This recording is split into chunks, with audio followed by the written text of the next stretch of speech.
Welcome back to my channel Mathematica. Previous videos में हमने SICI topic का initiation किया था। हमने कुछ क्वेश्चंस देखे थे सिंपल इंटरेस्ट के, जिसमें कुछ रेट से रिलेटेड, कैसे रेट निकालते हैं, कैसे यूनिटरी मेथड को यूज करते हैं सिंपल इंटरेस्ट में। आज हम उसी के फर्दर कुछ क्वेश्चंस की बात करते हैं। बिना टाइम वेस्ट किए हुए सीधे बढ़ते हैं अपने फर्स्ट क्वेश्चन की तरफ। क्या है फर्स्ट क्वेश्चन, देखते हैं। Find the rate at which sum become 4 times of itself। मतलब जो पैसा है वो अपने आप का 4 गुना हो जाए। कितने टाइम में? 15 सालों में। 15 सालों में पैसा 4 गुना हो जाए तो वो रेट बताइए क्या होगा। तो इस टाइप के क्वेश्चंस में सबसे पहले रेट कैसे निकालते हैं उसका ये फॉर्मूला होता है। कितने गुना हो रहा है पैसा, n -1/t, कितने समय में हो रहा है, इंटू 100। ये होता है फॉर्मूला रेट निकालने का। अब जैसे यहां कहा गया है 4 गुना हो जाए कितने समय में, 15 सालों में, इंटू 100। अब ये जब माइनस करेंगे तो कितना आ जाएगा, 3/15। 3/15 मतलब क्या, 1/5। 5 से इसको कैंसिल करेंगे तो 20 आ जाएगा। मतलब कितने परसेंट से, 20% से पैसा 15 सालों में अपने आप का 4 गुना हो जाएगा। अगर यहीं पे टाइम निकालना हो तो टाइम का भी फॉर्मूला होता है n-1/r इंटू 100। बस क्या किया, t ऊपर भेज दिया और r नीचे भेज दिया। तो ये दो फॉर्मूलेज आप नोट कर लीजिएगा, जिससे आपकी कैलकुलेशन आसान हो जाए और जल्दी सॉल्व कर पाए। जब भी बात की जाएगी पैसा दुगुना, तिगुना या ट्रिपल्स, 4 टाइम्स हो रहा है, तब आप इस तरीके के फॉर्मूले का यूज करेंगे। अगला क्वेश्चन देखते हैं। अगला क्वेश्चन क्या है, अगले क्वेश्चन में कह रहे हैं कि कितने समय में, समय मतलब वही t निकालना हो गया। फॉर्मूला क्या, t = n-1/r इंटू 100। तो कह रहे हैं कितने समय में पैसा अपने आप का दुगुना, डबल्स मतलब 2 टाइम्स, रेट दिया होगा 12% से, इंटू 100। तो भाई ये तो कैंसिल होके 1 ही आ जाएगा। ये 4 25 आएगा और 4 3 आएगा। मतलब ये क्या हो गया, 25/3 हो गया। मतलब इसको सॉल्व करेंगे तो 8 होल 1/3 ईयर आ जाएगा। 8 होल 1/3 ईयर और 1/3 साल मतलब कितने महीने होते हैं, 4 महीने। मतलब यहाँ पे 8 साल 4 महीने में पैसा अपने आप का 2 गुना हो जाएगा जब ब्याज की दर 12% होगी। होप सो क्लियर होगा। अब इसी में एक टाइप और है, जैसे कहते हैं कि 2 गुना इतने टाइम में हो रहा है, बताओ 4 गुना कितने टाइम में होगा। मतलब हमेशा नंबर ऑफ टाइम्स की बात करेंगे, आपको रेट इन्होंने दिया ही नहीं होगा। अब कह रहे हैं डबल हो रहा है 6 सालों में, 2 टाइम्स हो रहा है 6 सालों में, तो बताओ 4 टाइम्स कितने सालों में होगा। तो जरा देखते हैं। पहले मान लेते हैं पैसा 1 टाइम था, 1 टाइम था, और 2 टाइम्स जो ये हो रहा है वो हो रहा है कितने, 6 सालों में। ठीक, अब 6 सालों में 2 टाइम्स हो रहा है, मतलब यहाँ पे सिंपल इंटरेस्ट उसने कितना कमा लिया, 1 का। भाई प्रिंसिपल 1 था और 2 हो गया, मतलब सिंपल इंटरेस्ट तो 1 ही कमाया ना, तभी आपका अमाउंट क्या होता है, प्रिंसिपल प्लस इंटरेस्ट। पैसा दुगना हो गया और इन्वेस्ट 1 किया था, तो मतलब इंटरेस्ट भी कितना आ गया, 1 ही तो इंटरेस्ट आ गया। तो यहाँ पे सिंपल इंटरेस्ट हमारा आ गया 1। अब मतलब अगले 6 सालों में फिर से सिंपल इंटरेस्ट 1 बढ़ेगा, मतलब यहाँ पे कितना हो जाएगा, 3 टाइम हो जाएगा। होप सो क्लियर होगा यहाँ पे। अब फिर से अगले, जब सिंपल इंटरेस्ट 1 बढ़ेगा, मतलब ये क्या हो जाएगा, 4 टाइम्स हो जाएगा, और फिर से 6 सालों में। हाँ है ना। अब आपसे पूछा गया है पैसा कितने समय में 4 गुना हो रहा है, मतलब 6 साल प्लस 6 साल प्लस 6 साल, टोटल कितने ईयर्स में 4 टाइम्स हो रहा है, 18 ईयर्स में पैसा अपने आप का 4 गुना हो गया। इसको एक बार फिर से समझते हैं कैसे किया। 1 गुना था, दुगना 6 साल में हो रहा है, ये गिवन था। मतलब सिंपल इंटरेस्ट 1 कमा रहा है 6 साल में। वैसे ही 1 और कमाएगा तो 6 साल और लेगा और 3 गुना हो जाएगा। 2 गुना था, अब 2 गुना के बाद एक और सिंपल इंटरेस्ट 3 ही तो आ गया। फिर एक और कमाया तो 4 हो गया, फिर से 6 साल में। तो 6 + 6 12 + 6 18। अगर ये नहीं समझ में आया है तो सीधे फॉर्मूला भी इसका होता है n1 - 1/t1 = n2 - 1/t2। मतलब क्या है, 2 गुना हो रहा है 6 सालों में, 4 गुना होगा कितने सालों में। t2 की वैल्यू निकाल लें, ये 1 आ जाएगा, ये 3 आ जाएगा। इसको जब सॉल्व करेंगे तो t2 की वैल्यू क्या आ जाएगी, 6 3 = 18 ईयर्स में कितना हो जाएगा, 3 गुना हो जाएगा। अगर वो नहीं समझ में आ रहा है तो आप इस तरीके से सॉल्व कर सकते हैं। जो मेथड समझ में आए उस तरीके से सॉल्व कर लीजिए। अगला क्वेश्चन देखते हैं, इसी टाइप का है और दोनों तरीके से करेंगे हम। अगला क्वेश्चन पढ़ते हैं, क्या है, पैसा अपने आप का 3 गुना 15 साल 6 महीने। 15 साल 6 महीने मतलब क्या है, पहले तो ये सॉल्व कर ले। 15 साल 6 महीने, 6 महीने मतलब आधा साल, मतलब 15.5 साल। 15.5 साल मतलब 31/2। यहां तक का क्लियर होगा। अब 31/2 हो गया तो मतलब फिर से formula n1 - 1/t1 = n2 - 1/t2। ठीक, तो ट्रिपल हो रहा है 15.5 साल में, मतलब 31/2। और पूछा है डबल कितने टाइम में होगा। ये 2 ऊपर चला जाएगा, इधर भी कैंसिल करेंगे, 4/32 आ जाएगा, 31 आ जाएगा, = 1/t2 हो जाएगा।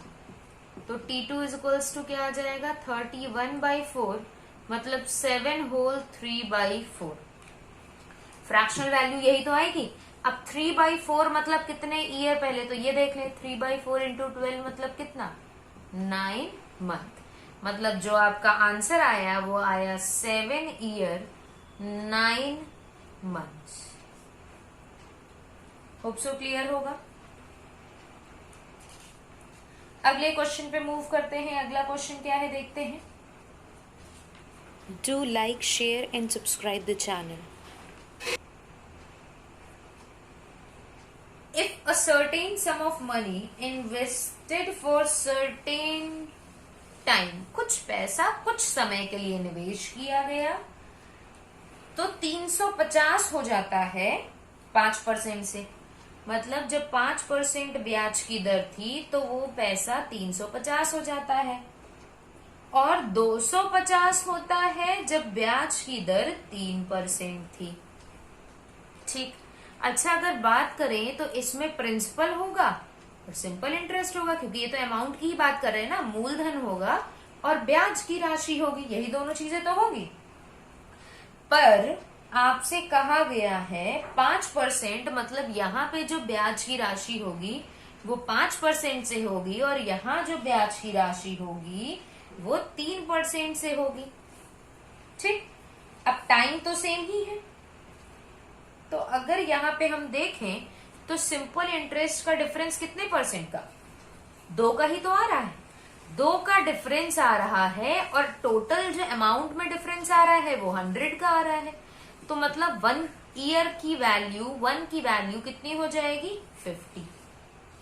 1 की वैल्यू अगर 50 हो गई, यहां हम डिवीजन कर लें, क्योंकि यहाँ परसेंट कितना था, 3% था ना, तो 3% पे सिंपल इंटरेस्ट था, मतलब 3% पे सिंपल इंटरेस्ट जो आएगा वो 150 हो जाएगा, और बाकी बचा पैसा प्रिंसिपल में आ जाएगा, मतलब 100 रुपए आ जाएगा प्रिंसिपल। यहां तक का क्लियर। तो एक आंसर तो निकल गया, प्रिंसिपल कितना, 100 रुपए। अब यहीं पे निकालना है आपको टाइम। तो टाइम का फॉर्मूला आपको बता चुके हैं लास्ट वीडियो में, क्या था, SI × 100/P × R। Simple interest 50 का इंटू 100, जब मूलधन था 100 और रेट था 1। 100 से 100 कैंसिल, मतलब कितने समय में? 50। एक आंसर आ गया, time is equals two year. दो ही चीजें पूछी थी। होप सो क्लियर होगा। अगले क्वेश्चन पे मूव करते हैं। अगला क्वेश्चन क्या है? 1200 रुपए 1632 हो जाते हैं 4 सालों में। अच्छा, 1632 हो रहे हैं रुपए, थे कितने? 1200, मतलब ये अमाउंट, ये प्रिंसिपल, तो भाई इंटरेस्ट कितना आ गया? 432 पर कितने सालों का? 4 सालों का। ठीक, तो हम यहां से निकाल लेते हैं रेट। रेट का फॉर्मूला फिर से SI into 100 upon P into T. तो SI कितना? 432 इंटू 100, जब मूलधन 1200 था, इंटू टाइम था 4 साल। 2 0 कैंसिल, 4 साल मतलब ये 108, 12 से करेंगे 9 बार, मतलब रेट कितना आ गया? 9% रेट आ गया। फर्दर क्वेश्चन में कहा गया है if rate is increased by 1%। Rate को 1% बढ़ा दिया, मतलब रेट कितना कर दिया?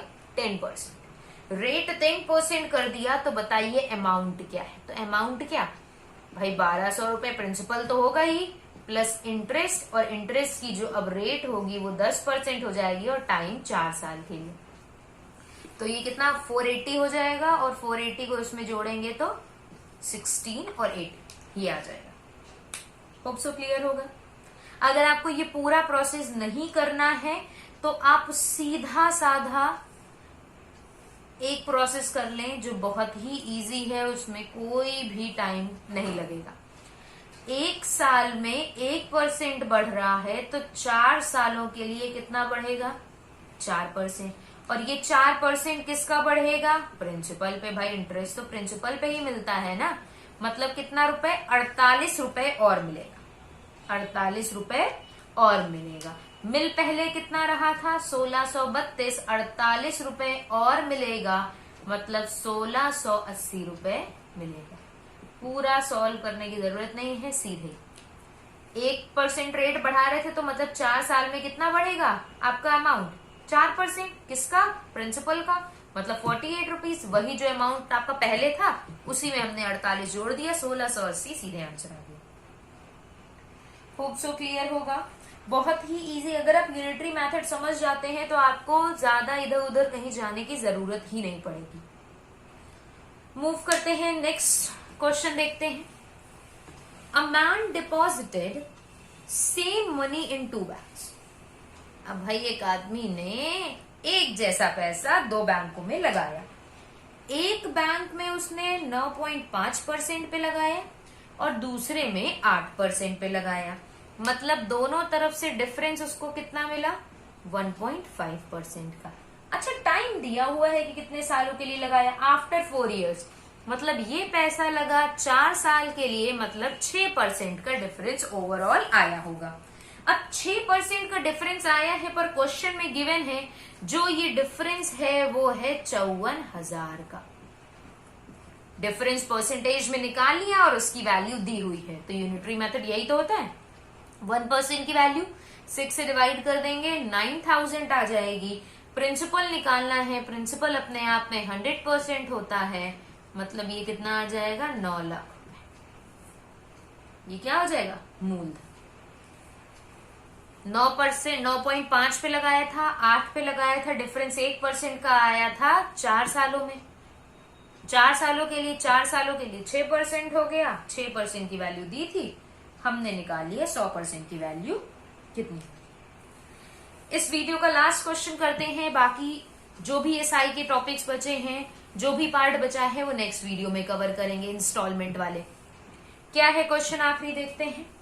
और ये बहुत इंपॉर्टेंट क्वेश्चन है, बहुत लॉजिकल क्वेश्चन है। अगर आप क्वेश्चन को समझ जाते हैं तो आप आसानी से सोल्यूशन तक आप पहुंच जाएंगे। A borrowed ₹800 at 6%. B borrowed 600 at 10%. दो लोगों ने उधार लिया, ए और बी ने। ए ने 800 रुपए लिया 6% पे, बी ने 600 रुपए लिया 10% पे। अब कितने समय में इनकी उधारी बराबर हो जाएगी? कितने समय में इनकी उधारी बराबर हो जाएगी? और अगर बात करें उधारी की, अगर बात करें उधारी की मतलब उनके डेप्थ की, तो डेप्थ क्या होता है भाई? उधारी में तो जो मूलधन लिया होता है, जो ब्याज होता है, वो दोनों होगा। मतलब अगर हम उधारी की बात कर रहे हैं तो हम किसकी बात कर रहे हैं? अमाउंट की बात कर रहे हैं। तो हम किसकी बात कर रहे हैं? अमाउंट की। मतलब आपसे पूछा गया है कि दोनों केस में अमाउंट कब बराबर हो जाएगा? अमाउंट कब बराबर हो जाएगा किसका? जब 800 रुपए उधार लिए थे 6% पे टी समय के लिए, और जब 600 रुपए उधार लिए थे 10% पे टी ईयर्स के लिए, और ये दोनों क्या हो जाएंगे? बराबर हो जाएंगे। अब इसी को सॉल्व कर लीजिए और वैल्यू निकाल लीजिए टी की। तो अब 600 इधर ले आए, 600 माइनस 800 कितना आ जाएगा यहाँ पे? 200। और ये होगा 60t और ये 40t। 60t 48t, 60t minus 48t मतलब 12t की वैल्यू मिल गई हमें 200। 4 3 जा 450 जा मतलब t की वैल्यू मिली 50/3 मतलब 16 होल 2/3। अब अगर बात कर रहे हैं 2/3 की, तो 2/3 इंटू 12 मतलब कितना? 16 ईयर 8 months। इतने साल बाद उनकी उधारी जो होगी वो क्या हो जाएगी? बराबर हो जाएगी। अगर क्वेश्चंस अच्छे लगे हों तो अपने फ्रेंड्स के साथ शेयर कीजिए। नए नए क्वेश्चंस उठाए हैं जिसमें आपको ये वीडियो देखने के बाद एग्जाम में कोई भी क्वेश्चन फंसे ना। अगर वीडियो अच्छी लगी हो तो लाइक, शेयर और सब्सक्राइब जरूर कीजिएगा। अगर और भी कोई पर्टिकुलर क्वेश्चंस चाहिए, कोई चैप्टर में कोई भी दिक्कत हो, कोई भी प्रॉब्लम हो, तो नीचे कमेंट सेक्शन में वो क्वेश्चन टाइप कर दीजिएगा, आपको उसका आंसर मिल जाएगा। Thank you for watching.